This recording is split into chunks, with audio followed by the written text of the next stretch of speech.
Assalamu alaykum hürmetli televizor ko'rguvchilar. Uyg'ur televiziyasining kundalik xabarlarini ko'rishinglarni qarshi olamiz. Chinchuango muqimlik xizmati yig'ini chaqirib, Sharq Turkistonda qattiq zarba berish va yuqori besimli holatini davomli saqlashni talab qilgan. Xitoyning BDTga a'zo davlatlarni Dunyo Uyg'ur qurultiyi bilan ko'rishmaslikka chaqirishi tanqidga uchirdi. İstanbul'da Sharq Turkiston o'smirlar lo'nqisini talashish futbol musobaqasi muvaffaqiyatli o'tkazildi. Tunji qitimliq Osiyo yozuvchilar uchrashuvi Qozog'istonda o'tkazilmoqchi. Tövəndə diqqətinizlər xəbərlərimizdən təfsili məzmunlarda bolsun. Erkin Asiya radiosunun xəbərdə Xitay hökuməti oktyabr ayında dövlət qurulğanlığının 70 illiqini təbrikləş üçün Şərq Türkistanda bexatarlik tədbirlərini yanımı çəngtidiganlığı məlum bolğan. Tağırta to'g'rining xabarida atalmış Uyg'ur Avtonom rayonining partkom sekretari Chinchuango 2-sentabr kuni maxsus muqimlikni qo'g'dash xizmati televiziya telefon yig'ini chaqirib, qattiq zarba berish holatini davomli saqlashni talab qilgan. Chinchuango yig'inda qilgan so'zda Xitoy davlati qurilganligining 70 yilligini Xitoyning 200 yillik kurash nishoni va Jonghua millatining ulug' gullanishidan iborat Jongo orzusiga qarab atlangan muhim tarixiy tugun deb ko'rsatgan. Va Uyg'ur elidagi muqim vaziyatni saqlashning zo'r ahamiyatga ega ekanligini ta'kidlab, rayondagi muqimlikni qo'g'dash tadbirlarini keskin amaliyleştirishni, ho'sharlikni doim saqlab, qattiq zarba berish yuqori besim holatini saqlashni talab qilgan.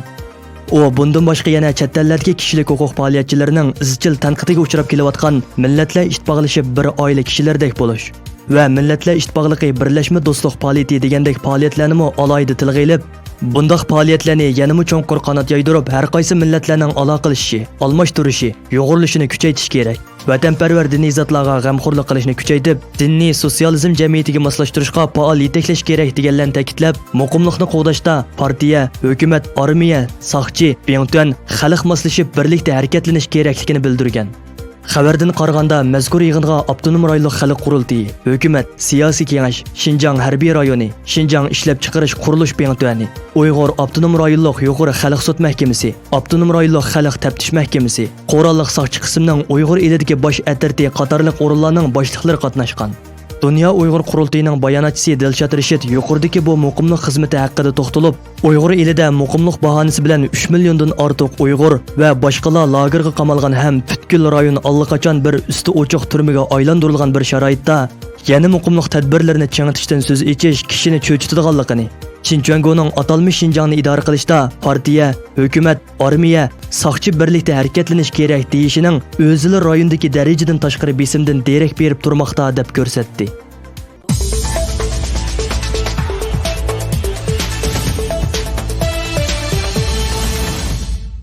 Birleşken Devletler Teşkilatı Kişilik Hukuk Kengashining 42. navbatlik umumiy yig'ini ochilish oldida Xitoy hukumatining Birleşken Devletler Teşkilatıning Jenevadagi markazida turishliq doimiy elchiligi har qaysi a'zo davlatlarning xalqaro organlarning Jenevada turishliq elchilariga maxsus Dunyo Uyg'ur qurultiyi haqida bir rasmiy maktub yo'llab, BDTga a'zo davlatlarni har qanday bir so'rinda Dolqin Aysa apandi va Dunyo Uyg'ur qurultiyining boshqa a'zolari bilan aloqa qilmaslikka, ularning uchrashish talablarini rad qilishga chaqirgan.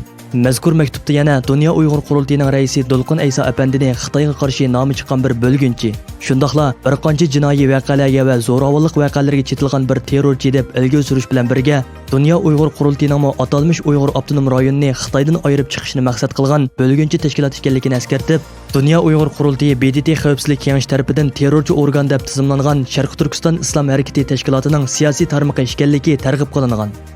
27 avgust kuni Dunyo Uyg'ur qurultiyi jiddiy bayonot berib, Xitoy hukumatining Jenevada turishliq elchiligi tarafidan qurultayga va uning raisi Dolqin Aysa apandimga qilingan ayblashlarni qattiq tanqid qilib, Xitoy hukumatining bayonlarini butunlay asossiz, 2018-yili xalqaro soqchi organi Interpolning Dolqin Aysaga qo'yilgan qisl belgisining bekor qilinishining buning eng yaxshi misoli bo'lishi bilan birga, Xitoy hukumatining bundaq organlarni o'qitichi fikrlarni jimoqtirish uchun suiiste'mol qilayotganligini bildirdi. Xalqaro kishilik huquqni kuzatish tashkilotining Kanada sho'basi boshlig'i Farida Dif xonim Xitoy hukumatining Dunyo Uyg'ur qurultiyi va uning raisi Dolqin Aysaga qilgan paksiz ayblashlarini va boshqa davlatlarga bundaq bir cheklama qo'yganligini tanqid qilgan. Dolqin Aysa apandi 9-sentabr kuni boshlanadigan 42 navbatlik kishilik huquq kengashining tayyorlik xizmatlari uchun Jenevaga yetib borgan va nurg'un davlatlarning Jenevadagi vakillari Xitoyning bu xitini ko'rganligini, ammo buninglik bilan ta'sirga uchirmaydiganligini ifoda qilgan bo'lsa-mu, ammo Falastin qatorliq yana bir qism alla vakillari Dolqin Aysa apandi bilan ko'rishdan yoltiyib olgan ekan.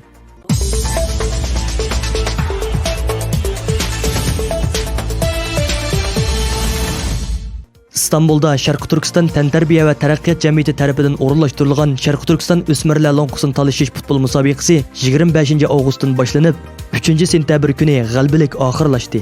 Musobaqaga 10 komanda 100 dan ortiq yosh o'smirlar qatnashgan bo'lib, musobaqa oxirida 1, 2, 3-likka erishgan komandalarga, shundaqla ifodasi yaxshi bo'lgan mahirlarga mukofot berilgan. Sharqi Turkiston tantarbiya va taraqqiyot jamiyatining ommaviy taratquv hisobida bu vaqtda e'lon qilingan bayonotida Bo'ri komandasi 1-likka, Aynak komandasi 2-likka, Urra komandasi 3-likka erishgan bo'lib, musobaqa oxirlashgan qadar eng yaxshi to'p o'ynagan va jiq to'p urgan mahir Urra komandasidan Yusufjon Munavvar to'pchi, Aynak komandasidan Sayfulla eng yaxshi varta bo'lib baholanib mukofotlandi. Sharqi Turkiston tantarbiya va taraqqiyot jamiyati qurilgan qisqagina bir necha yildan buyon yoshlar orasida futbol va basketbol musobaqalarini uyushtirish, turlik yig'ilish va faoliyatlarni tashkillash qatorliq jihatlarda ko'rinarli xizmatlarni qilib kelmoqda.